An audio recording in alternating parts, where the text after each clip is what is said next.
Hey guys, it's Sarah here. Welcome back to my channel. So this is kind of a new series I've kind of been throwing around wanting to do on my channel. I wanted to start something a little bit more personal, not so beauty oriented. So this channel just isn't all beauty products and stuff like that. There are a lot of young men and women that watch on YouTube. So I feel like I want to try something new on here, see how you guys respond, see how you like it, and just kind of go from there to see how I do this. But the new series I kind of want to start on my channel is Let's Talk About, and always having like a different topic to talk about. So the first topic I want to talk about is something a little bit, it's a touchy subject for a lot of people. I want to talk about depression and anxiety, living with it. Also, I want to talk about how this applies to my being sober. And I also want to kind of tie in misconceptions about people living with PTSD, post traumatic stress disorder. So, this is just going to kind of cover all those subjects. Disclaimer, I just want to establish the fact that I am not a therapist, I am not a medical professional. These are just my opinions. I'm not trying to medically diagnose anything or tell anyone that they may have this or they may not, or how to deal with it medically. I'm just kind of sharing with you my experiences and what I know, and just a little bit over that whole broad topic. So if you guys would like to hear a little bit more about that, then please go ahead and keep on watching this video.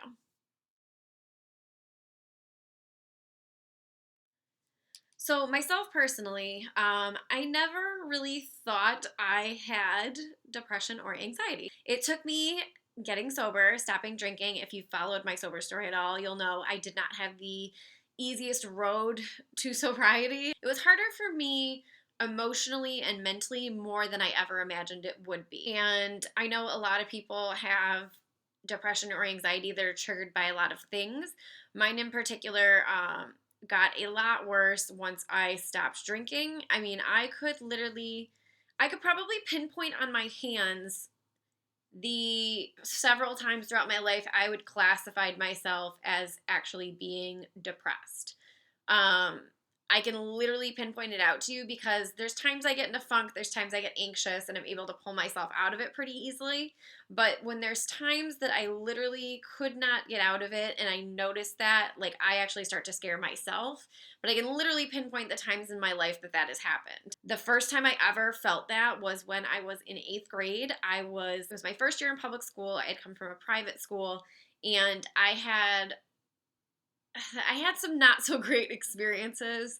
My first year in public school, obviously, it was a huge adjustment. I wanted people to like me. I was new, and I had a boyfriend, and some rumors were started about me that I had done things um, sexually with this person that were definitely not true at all whatsoever. And they spread throughout the school. A lot of people were talking about me, a lot of people were calling me names, saying things about me, and I was just ashamed and humiliated. I was so embarrassed. Like, I had come from a Catholic school, like a very good upbringing, and having people have that persona of me and thinking that people really thought that it was true really was a hard time in my life. I remember in particular, like, I can pinpoint the moments I knew I was actually like in depression, because I remember we had swimming in gym class and everybody hated that. But I remember sitting in science class after gym and my hair was all wet. I hadn't really done anything with it. And like, you know me, like, I like to look nice. I just remember sitting and I just had like a hoodie on and my hair was still wet. And I just remember like being completely zoned out and just staring at the floor. And that's so not like me. Like, I'm such a bubbly person. And that's the thing, like, I get so zoned out and it's just like, I'm not even there. And I can't pull myself out of it. And I just have to go through it, which is something I've learned over time. When people are depressed, you can't just tell them, oh, just pull yourself out of it. You're fine. Nothing's wrong. Because you don't know what it's like to be in that person's head and to feel the way that they are feeling. And for some people, it's impossible to pull yourselves out of that situation. The most recent depression I went in was just a few weekends ago, and I always scare myself when I get to that point, because I'm very like, oh, I'm just in a funk, I'll pull myself out of it and then I'll be fine. But when I get to the point that I cannot pull myself out of it, like, I scare myself, because my tactic of pulling myself out of a funk is usually giving myself something to look forward to or something coming up that I'm excited about. And it literally got to the point that I was looking for anything to look forward to after that weekend.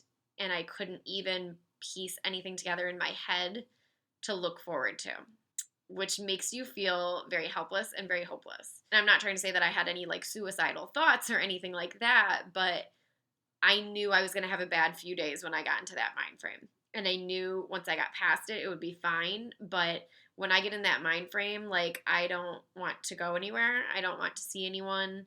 I spend a lot of time at home.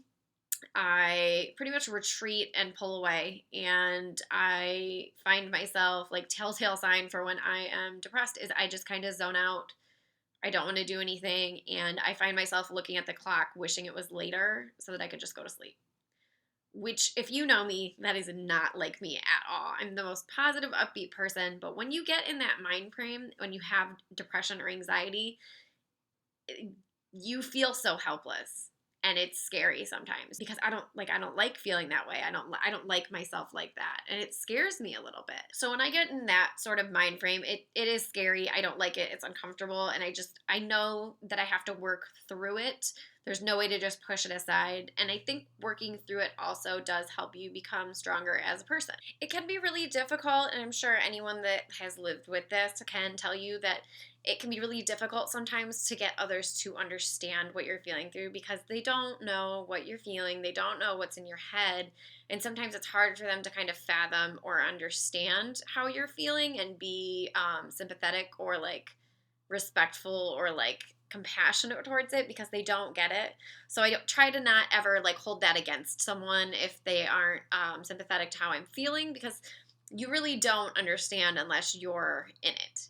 After I've gone through any of those like several days where I've just had like a little bit of depression or felt really depressed, like the first day after I finally felt good, I got up, I worked out, and I got ready for work. You know, I put myself together. Like when I look nice, I feel better.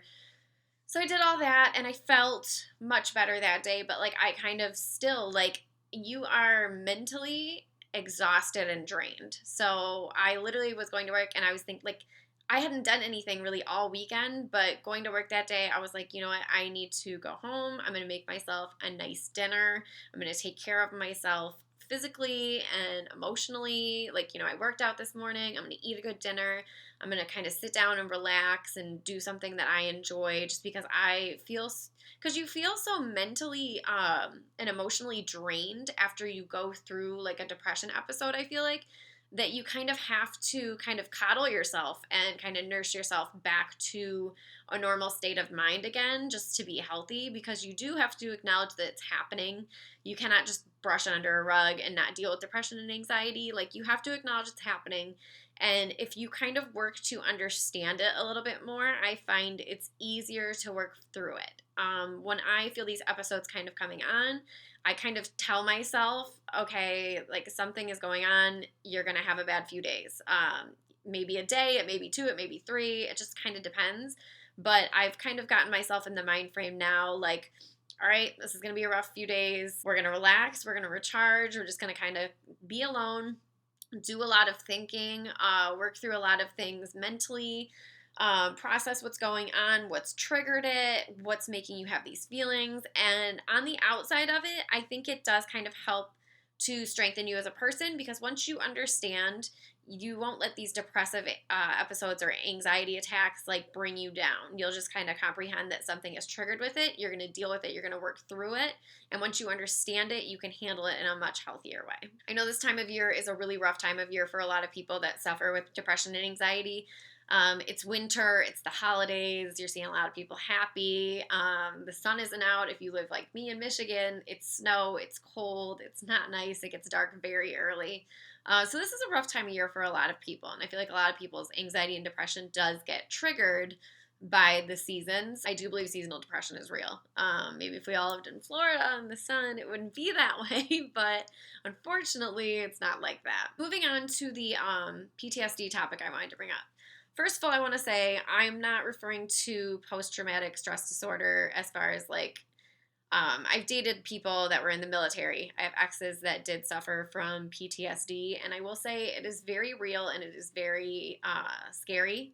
And it's really hard to help them because you don't understand what they went through and what they saw. And so I've been there through those episodes and tried to be there as much as I could. And it's definitely a whole nother type of PTSD that I am not familiar with and I know nothing about. So I'm not going to try to pretend to or tell you guys about that. I'm going to relate to you guys the PTSD I personally experienced in my life. If you follow my sober story, you know that I ended up in the emergency room and walked out alive when I probably shouldn't have. I don't remember a lot of what happened.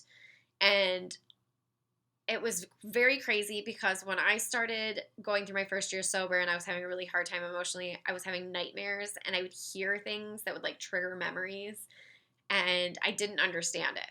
I didn't know what was going on. And my ex at the time was like, I think you have post-traumatic stress disorder. And I said, no, I don't have that because he was in the military and he knew what it was. And I said, oh my God, no, I've never done anything like that. Like, no, I don't have that. I'm just dealing with something. And it's funny because I watched a video and I'm going to tell you guys what it is because it really kind of rang true to me and really kind of put everything into perspective. If you guys follow Bria and Chrissy on YouTube, they did a YouTube video about PTSD in real life and triggers of it. And when I watched this video, I was like, oh my gosh, this is it. She lived through some traumatic experiences. In this video, she kind of illustrated how, like, she would hear things and it would trigger these memories and she would start replaying things in her head, or she would have nightmares and wake up in the middle of the night with a full-blown anxiety attack. And she would show how, like, being in situations that were similar or somehow reminiscent of what had happened would send her back into that mind frame. And she would kind of go into, like, a full-blown anxiety attack because it is post-traumatic stress disorder. You know, she went through trauma and she was living out these almost anxiety attacks through it. And after I watched that video, I was like, oh my gosh, this is exactly what happened to me. Like, I was having nightmares and I was waking up in the middle of the night like that. People would say my name a certain way and it would kind of trigger a memory from that night that I didn't even remember. And when I would ask someone about it, they were like, oh my God, how do you even know they said that? Like, how do you even remember that? But it was like, it was triggered subconsciously and then it came out because it was like making me replay these memories. And so it's very real. It's not a joke. People that have lived through trauma and survived trauma, it is very difficult for a lot of people. And I'm not even pretending like I'm through it and I'm better because I'm not. And I'll always kind of have to deal with things surrounding that. But it's just you have to find what works for you and what is healthy for you to get yourself through that in a healthy way. So as always, you guys know I am totally open to talking about things. I love when I see discussions getting started in the comments underneath my videos. YouTube is a great place for people to come together, not only to watch videos of funny things and laugh, but we can create a community to help each other through really rough times and help with their own personal experiences and maybe even just being a support system for someone you may not even know. Sometimes words from people that you don't even know can be so comforting and reassuring when you need them the most. And sometimes that's really all we need is someone to reach out and tell you, you're not alone, you can get through this. Don't feel helpless, don't feel like you don't have any hope, and don't feel like you have no options. There are a lot of great online resources too if you guys are suffering with depression, PTSD, anxiety, anything like that. Project Semicolon is a great foundation. I'm sure you guys have seen a lot of people that get the semicolon tattoos, but it's basically a foundation just giving hope for people and a support system for anyone that suffers with depression, anxiety, or thoughts like that. So there's a lot of things you can do. If you are someone that does not suffer from these types of things, always just try to be a little sensitive that you don't know what someone is going through and you don't know what's going on in their life right now. And sometimes you may judge someone when you don't really know because you haven't walked a mile in their shoes and you don't know how they feel or what's going on in their head. So I hope you guys enjoyed this video. I'm looking forward to doing some more videos like this about different topics to kind of spark some conversation between young adults on YouTube and all over social media. So if you guys would like to comment down below, reach out to me, go for it. If you guys have not checked out my blog, it is soberaf.com. I will always have everything linked down below on YouTube if you want to check it out. I've got a lot of my personal writings and how I kind of dealt and went through things in my own life. That might be a resource that might be helpful to you if you're looking for someone just to relate to, similar stories, or just kind of something to see other people's points of view on things. So I hope this was helpful and supportive to some people. Make sure to leave some comments. Let me know your thoughts. Let's communicate. Let's start some conversation here. Make sure you're following me on all my other social media so you do not miss anything else. Make sure you guys are subscribed to my YouTube channel so you do not miss anything else. But until next time, I will talk to you guys later. Bye.